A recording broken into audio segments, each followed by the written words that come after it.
Today, May 19th, September 22nd, there was this podcast that has been published, Home Prices and Mortgage Costs, Why the U.S. Housing Regulator is Looking into FinTech. This is a 23-minute piece. The link is in the description below. I suggest you listen to the whole thing.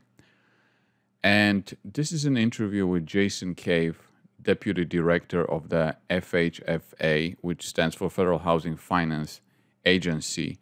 And what this agency does is provides, as it says, supervision, regulation, and housing mission oversight of Fannie Mae, Freddie Mac, and the federal home loan banks.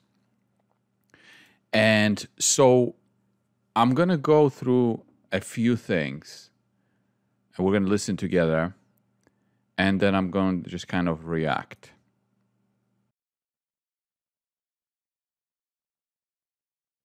The new ideas, the new technology with the need for, the governance and the risk management and making sure that we can do better, faster, cheaper.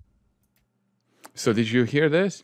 Better, faster, cheaper. I mean, this literally, you can take it from Gary's mouth, right? Better, faster, cheaper. Now let's go into 7:10. They're going to talk about how long it takes to close a real estate transaction. Any efficiencies have been wrung out. Look at all these cool companies operating in here. So, right. Then we start looking at some of the numbers, high level numbers, because that's all we have at this point. And part of our process is to get better, more granular information. But you look at top line numbers, you look at how long it takes to close and how much does it cost. Probably the two important metrics at the end of the day. How are we doing from an efficiency standpoint? Guess what? Hasn't budged in 7 to 10 years. 50 days 10 years ago to close, 50 days now, give or take. The real shocker is the cost. It's doubled. Right? So think about this. Think about this. To close a real estate transaction, there hasn't been any improvement for 10 years, and the costs have doubled, right? And so you see, when you look at companies, it's easy to see when the revenues go up, right? You can see the growth rate, but it's those inflection points where you can see that something is changing in the market, and you can see what's going to drive the revenue forward. So now think about what Gary and Jim from Voxtur are doing. Is they're jumping on that change, that need, that old technology, those old methods takes them so long, and they're coming in at a time when the huge trillion-dollar market is ready for it, and they're coming in and making it better, faster, and cheaper. They're making the closing to go faster. They're making it to go cheaper. I mean, it's truly remarkable to see it happening, see this movie unfolding, in front of our eyes. Now let's go to 17 minutes.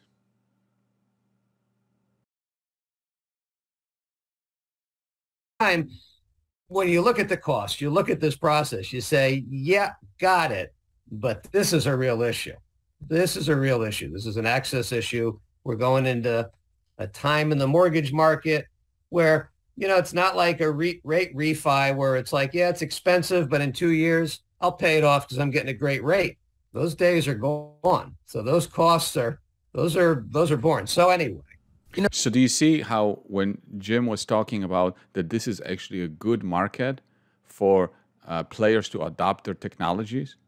Because you have inflation happening, you have interest rates going up, everything is becoming more expensive, and the only thing you can do to become competitive or to lower the cost is to look at the cost of the transaction, right? So now the players are looking at it, and FHFA is openly talking about it, how they're, looking at ways to solve that problem.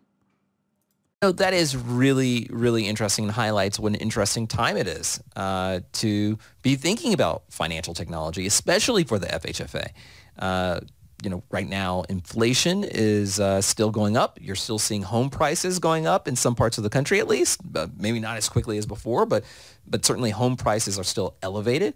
And you have rising interest rates to boot, making access to housing even harder. How does this larger macroeconomic environment shape the way FHFA leans in when thinking about FinTech applications for the mortgage market and for larger society? No, as I think gets to the point that as we go into this period where housing is getting more expensive, clearly that, and again, as the refi boom wanes, and you're dealing with first-time home buyers as a larger piece of it, again, they're not going to be able to offset those costs the way that, say, I was when I'd say, well, yeah, 15,000, but that's a great rate. And, in 2 years, I'll be good. So it makes it more of a, from an access perspective, these will be the times where could make the difference between people being able to get sustainable credit and not, more so than the past couple of years. And if you think about the costs, these costs have doubled. In the last 2 years, we had a refi boom. I mean, all else equal, it should be less costly to do a refi than a mortgage. So as that shift occurs back to origination, do those numbers even go higher? And so it makes it a much more of a priority. Okay, so listen to the whole thing, but I'm done with playing some pieces. And again, so I just find it truly remarkable because there's this giant market that has been relying on old technology for years. So it's ripe for disruption, right? And it's ready for disruption. And a company like Voxtur is the solution to that. And the stock market is on strike. They don't want to buy anything, especially they don't want to buy something like Voxtur because all they hear is housing going down, recession, interest rates going up. It's like the market is completely missing it, that this is an inflection point. This is fantastic for a company like Voxtur, but the market is on strike. And but this change is happening whether the market likes it or not.